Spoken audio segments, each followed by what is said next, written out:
Aquí tienes la historia reescrita en español, manteniendo aproximadamente la misma longitud y el mismo tono narrativo. El viento alto del desierto traía el olor a sangre y pólvora quemada. Mucho antes de que Daniel Reed viera el caos, era un viento seco y abrasador, de los que bajaban de las montañas sangre de Cristo a finales de octubre, anunciando un invierno duro. Cabalgaba en su caballo, un sólido castrado bayo, llamado Sully, con la postura relajada de quien pasa más tiempo en la silla que sobre sus propios pies. No buscaba problemas, solo revisaba sus trampas. Pero en el territorio de Nuevo México, los problemas eran la cosecha principal. Encontró el desastre en un arroyo poco profundo, a unas 10 millas del sendero de Santa Fe. Era un carro de misioneros. O lo había sido. Una rueda estaba hecha astillas. La lona chamuscada ondeaba, y las mulas yacían muertas en sus arríos, con las gargantas cortadas. 2 hombres estaban cerca, vestidos de negro, pálidos, con los ojos abiertos por la sorpresa de encontrar la muerte tan violentamente. Bandidos. Los apaches se habrían llevado de las mulas. Daniel desmontó, rifle en mano, recorriendo con la mirada las rocas. Nada se movía. El asalto había terminado hacía horas. Los bandidos habían sido minuciosos. Abrieron sacos de harina y frijoles. Se llevaron toda la munición y el whisky que encontraron. Empujó un cuerpo con la bota. El predicador lo había visto una vez en el pueblo, gritando sobre la condenación y el alma pagana. Un sonido pequeño y fino atravesó el viento. Un roce, como de hierro, contra piedra. Se acercó a la parte trasera del carro con pasos silenciosos y la vio. Estaba encadenada al trasero. La cadena era pesada, pensada paganada, y el grillete, en su tobilla, estaba en carne viva y sangrante.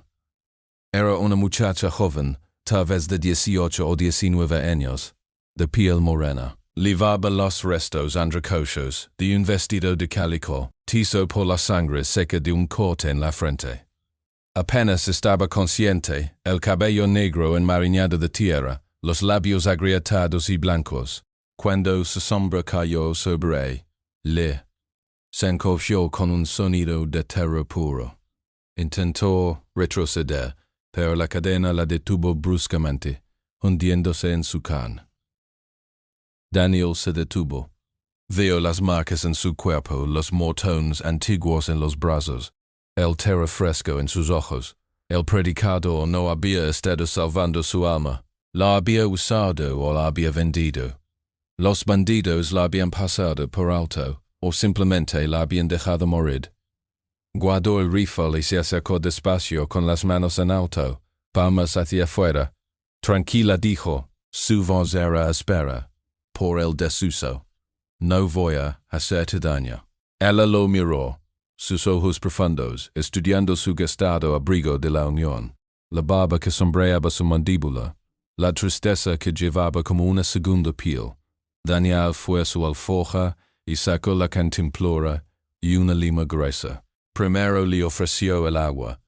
Ella observó la cantimplora, fijándose en el movimiento de su garganta, y para demostrarle que era segura, la dejó en el suelo, a su alcance, y retrocedió. Su mano tembló al alcanzarla, debió derramando la mitad. Su cuerpo sacudido por el esfuerzo. Cuando estuvo vacía la dejó caer. Daniel se arrodilló junto a la cadena. Esto va a hacer ruido, dijo más para sí mismo. Puso la lima en el eslabón. De hierro cada raspadura hacía que ella se sobresaltara. Tardó casi 20 minutos, el sol golpeándole la espalda, la lima caliente en sus manos. Trabajó con constancia, los nudillos rozando contra la madera del carro hasta que el eslabón se dio con un chasquido seco. La cadena cayó. Ella no se movió. Solo miró el eslabón roto luego a él, como si no comprendiera el concepto de libertad. ¿Puedes ponerte de pie? Preguntó. No, respondió. No estaba seguro de que entendiera las palabras. Extendió la mano hacia ella y ella se apartó, recogiendo las rodillas contra el pecho. Está bien, dijo él suspirando. Está bien. No soy como ellos. Se levantó y le dio la espalda. Un gesto deliberado, de no agresión. Caminó hasta su caballo, buscó en su petate y regresó con una tira de carne seca y una manta vieja de lana. Las dejó cerca de ella fuera de su alcance. Esperó. Se sentó en una roca a 20 pies de distancia y vio cómo el sol se deslizaba hacia las mesetas occidentales. Pasó mucho tiempo antes de que ella se moviera. Primero como la carne seca, arrancándola como loba hambrienta. Luego, lento y dolorosamente, se puso de pie, apoyándose en la rueda rota del carro. Era pequeña, delgada como un junco, pero se mantuvo erguida, miró a Daniel, luego al vasto desierto vacío a su alrededor. Daniel se levantó. Ven conmigo. Estarás a salvo. Si te quedas aquí, estarás muerta antes del amanecer. ¿Coyotes o el frío? Montó a Sully. Esperó, el vallo moviéndose bajo él. Sabía que debía seguir su camino. La bala consigo era una locura.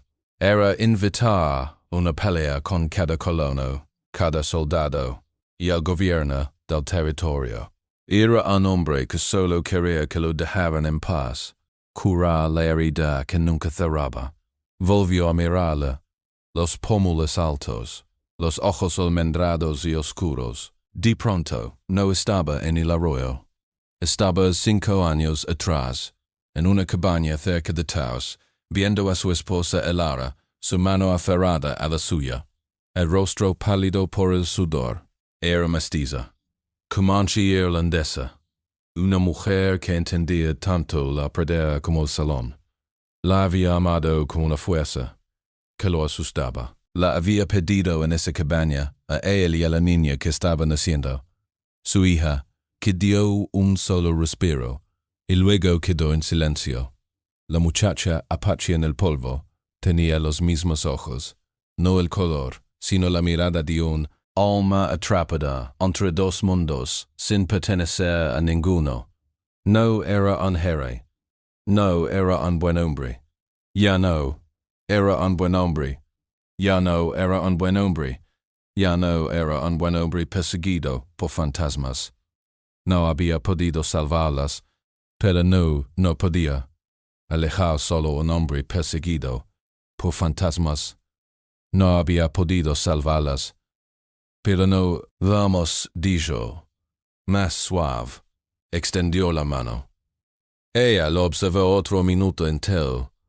Luego, caminó con pasos dolorosos y vacilantes, los pies descalzos sangrando sobre las piedras. Se acercó al caballo. No tomó su mano, solo se quedó allí, esperando.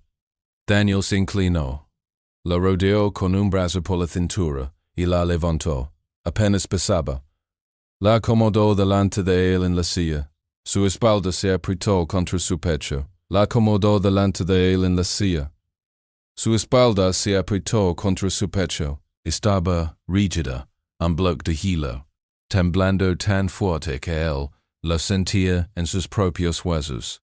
La envolvió con la manta vieja, la ajustó bien y giró la cabeza de Sully hacia las montañas. Estás a salvo, susurró al viento, o tal vez a sí mismo.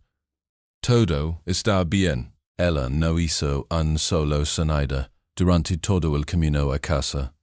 Continuación de la historia traducida al español, manteniendo la esencia, longitud y estilo original. Si deseas la versión completa traducida en una sola respuesta o por partes, avisen.